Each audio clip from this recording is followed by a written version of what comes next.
Jasmine Crockett had never been one to stay silent.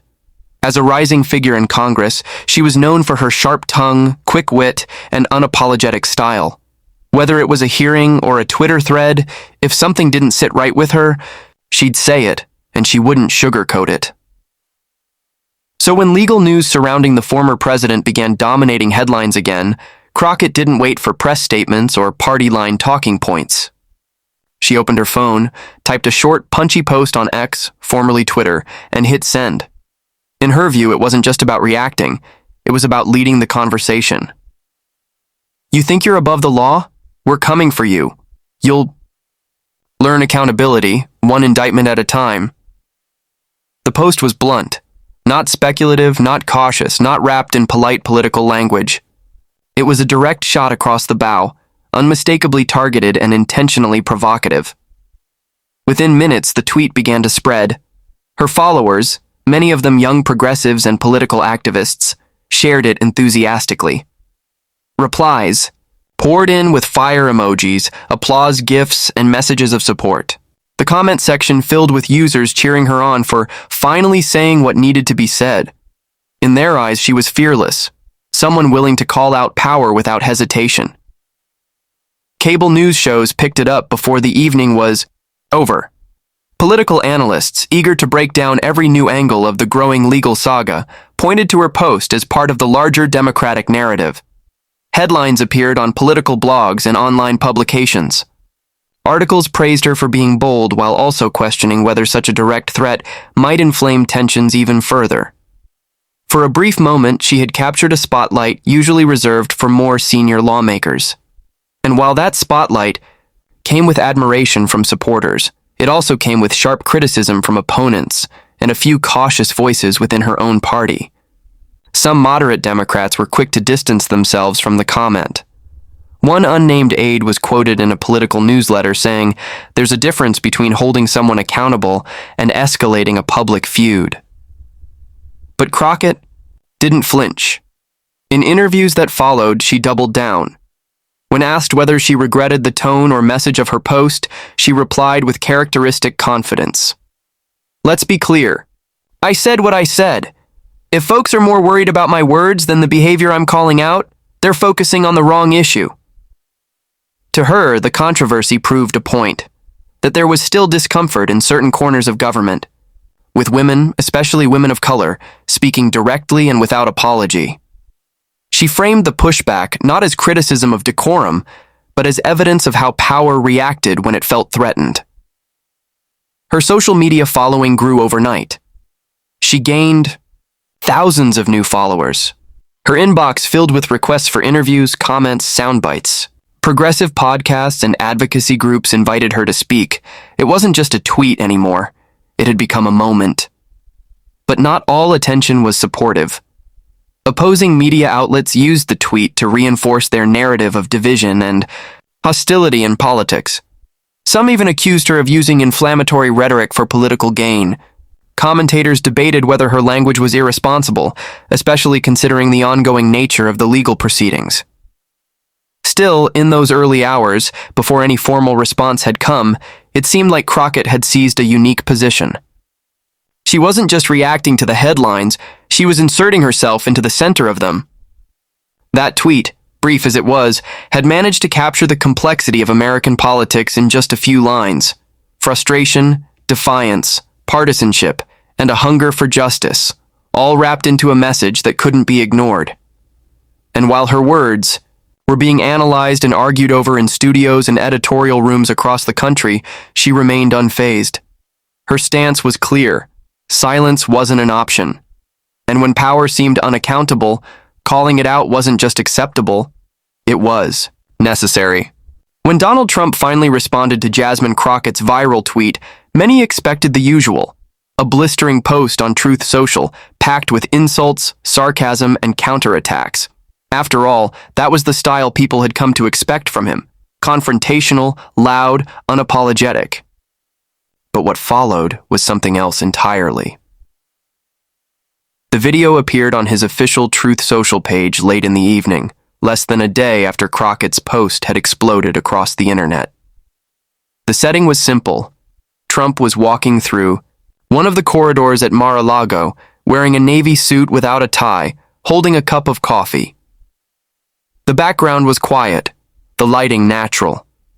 He looked into the camera, not with his usual bravado, but with a calm and deliberate tone that immediately caught viewers off guard. He began by referencing the tweet directly, though he didn't mention Crockett by name. Instead, he spoke in broader terms, framing the message as part of a growing political strategy against him. Another young lawmaker, trying to make a name for herself, goes on the internet and says, "I'll be taught accountability. One indictment at a time," she says. These are the same people who cheered every false investigation, every phony charge, every baseless attack. And yet, here I am, still standing, stronger than ever. There was no yelling, no personal insults, just a steady, direct address. It was almost unusual for Trump, and that's what made it effective. Viewers noticed. The clip spread quickly. Beyond Truth Social re-uploaded to Twitter, YouTube, and Facebook. Within hours, political commentators from both sides of the aisle were dissecting it. Then he shifted focus. "They say I'm above the law. No, I'm just not beneath their political games. These are people who haven't written a single piece of legislation that helps working families. They shout into cameras and chase headlines. I build things, I create jobs, I keep promises. That's the difference." It was a clear dig, both at Crockett's inexperience and at what he implied was a hollow form of activism. Without raising his voice, Trump reframed the conversation. Rather than respond with anger, he projected composure. Rather than deny anything outright, he spoke to a larger narrative, that his enemies weren't interested in justice, but in power. The impact was immediate. Conservative influencers, talk show hosts, and political strategists praised the video as strategic, measured, and smart. Even some critics grudgingly admitted that the tone was unexpected and effective. Trump wasn't just replying. He was seizing the narrative. He had turned a threat into a spotlight and stepped right into it with a controlled message that resonated with his base and beyond. Supporters shared the video with captions like, "This is the Trump we need in presidential tone, clear message." His fundraising team acted fast, launching a new email campaign titled "Still Standing," quoting lines directly from the clip. The message emphasized resilience, calm under fire, and leadership under pressure. The timing couldn't have been more perfect. Meanwhile, independent voters, those less tied to either political party, began engaging with the clip, not necessarily as diehard fans, but with comments noting the contrast in tone. Trump, for a moment, wasn't the chaotic figure critics often portrayed. He was calm, controlled, even somewhat presidential. It created a new talking point. For Jasmine Crockett and her allies, this wasn't the reaction they had anticipated. Her tweet had aimed to ignite pressure and call attention to legal accountability. But now the story was shifting. Instead of keeping the focus on the allegations and investigations, Trump had redirected it to a conversation about overreach, media bias, and performative politics. And because he didn't lash out, the usual criticisms of him ranting didn't stick. Instead, many people saw the video as a mature and calculated pushback, a man who, despite being under legal and political fire, chose to project control rather than chaos. In doing so, he reminded supporters and undecideds alike of one of his core appeals, that when attacked, he doesn't just defend, he adapts. He doesn't always take the bait the way people expect.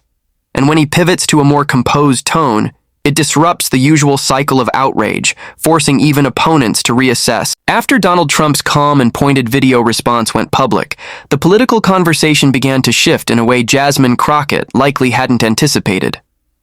Initially, her tweet had captured the spotlight with bold, attention-grabbing language. But after Trump's uncharacteristically measured rebuttal, the media's focus began to pivot, not on Trump's legal troubles, but on Crockett herself.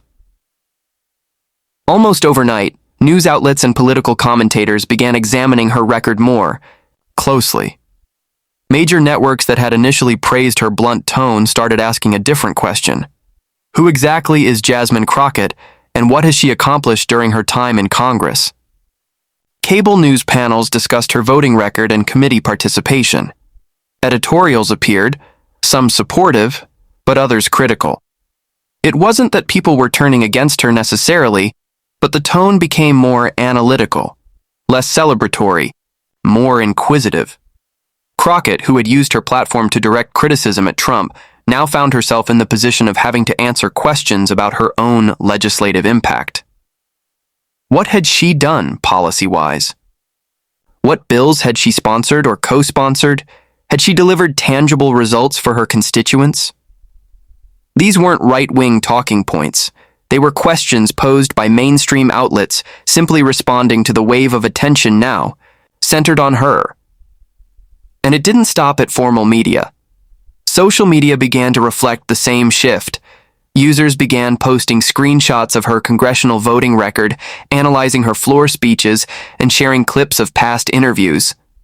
Some were flattering, showcasing her passion and sharp rhetoric, but others were less forgiving, highlighting moments where she may have overstepped or come off as more performative than productive.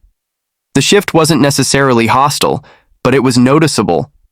The story had transformed from Congresswoman calls out Trump to Congresswoman under the microscope. That pivot was key. Crockett had tried to direct the spotlight toward Trump's indictments and what she viewed as accountability.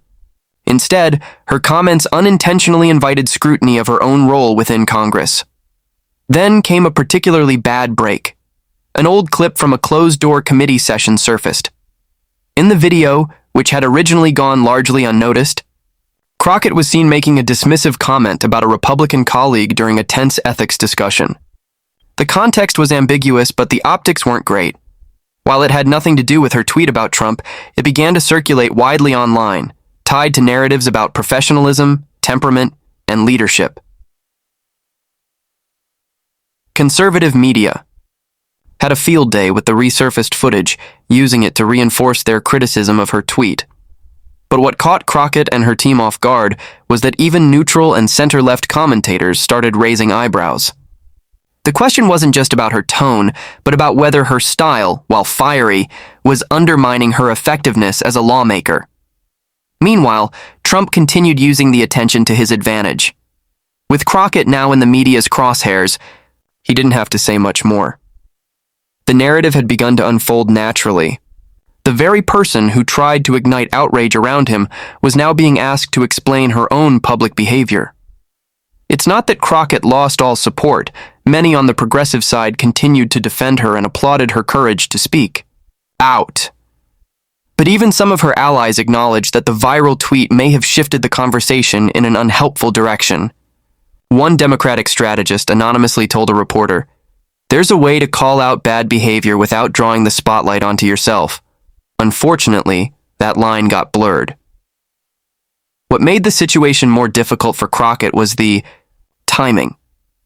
With Trump preparing for public rallies and generating renewed energy around his campaign, the unexpected detour into her record and past comments became a distraction from what she'd initially intended to highlight: accountability for a former president. In the end, her message, designed to provoke Trump, had inadvertently turned into a mirror, reflecting back on her own political standing. Trump's choice to respond with restraint didn't just neutralize the attack, it redirected public curiosity. The scrutiny that was supposed to surround him had momentarily shifted its gaze, and Crockett had become the new focal point. Donald Trump has always had a unique way of flipping narratives, often turning controversy into opportunity. This time was no different. After Jasmine Crockett's tweet caught fire and his composed video response went viral, he wasted no time, taking control of the moment. What began as an attempt to challenge him publicly had now become the fuel he needed to energize his base and bolster his campaign efforts.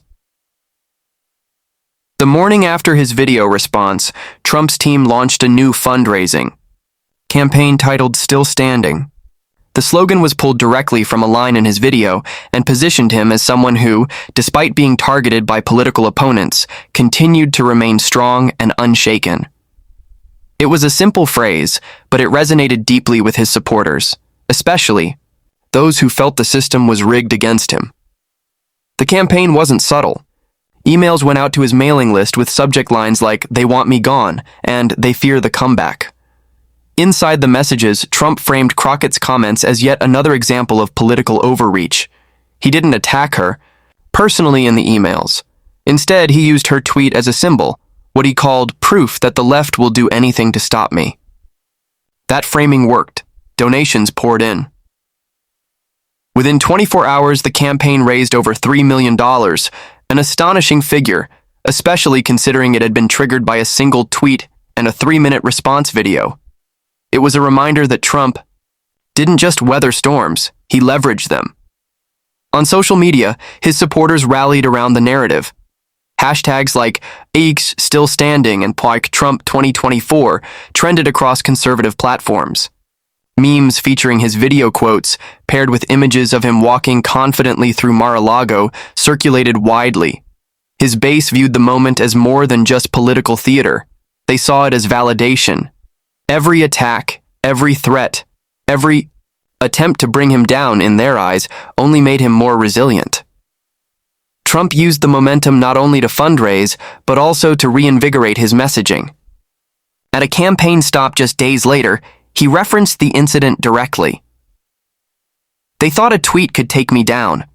One of these brand new politicians, just learning how Congress works, said I'd be held accountable.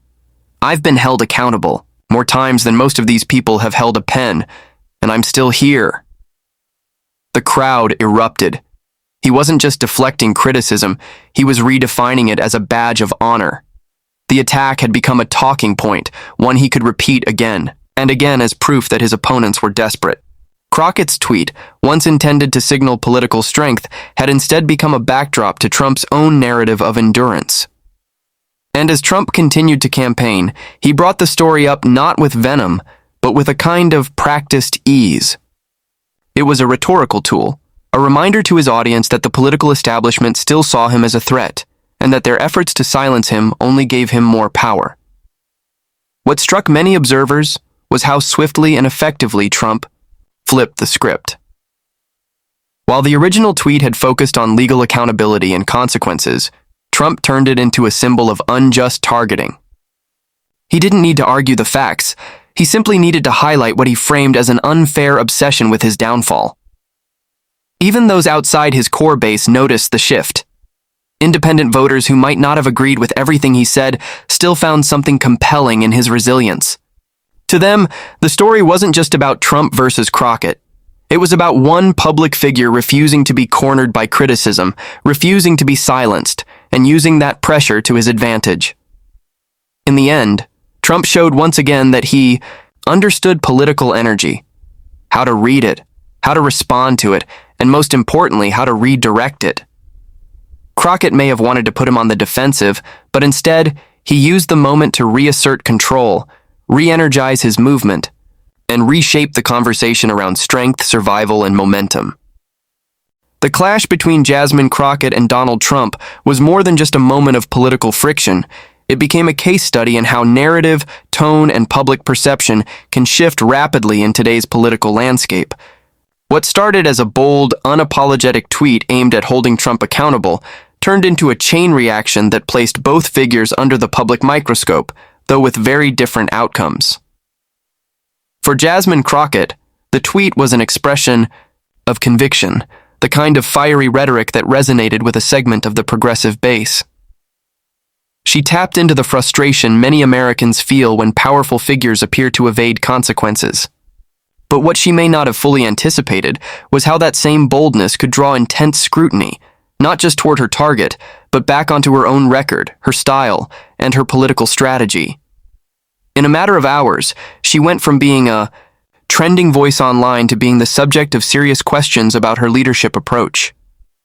On the other hand, Donald Trump once again demonstrated his political adaptability. Instead of lashing out with insults or escalating the exchange with typical bombast, he chose a calm, steady tone, one that disarmed critics and threw off expectations. That shift in demeanor wasn't just a PR tactic, it was a calculated move to portray strength through composure, not chaos. It allowed him to flip the narrative from under siege to still standing, a phrase that quickly became a rallying cry among his supporters. The viral nature of the incident also reinforced how rapidly the media and the public can move from one emotional extreme to another. What began as a perceived win for one side quickly morphed into an opportunity seized by the other. In this case, Trump's response didn't just neutralize the impact of the original message, it actually expanded his reach, brought in donations, and reshaped the public conversation in his favor. This exchange underscores a larger truth in American politics. It's not always about who strikes first, but about who controls the narrative after the strike.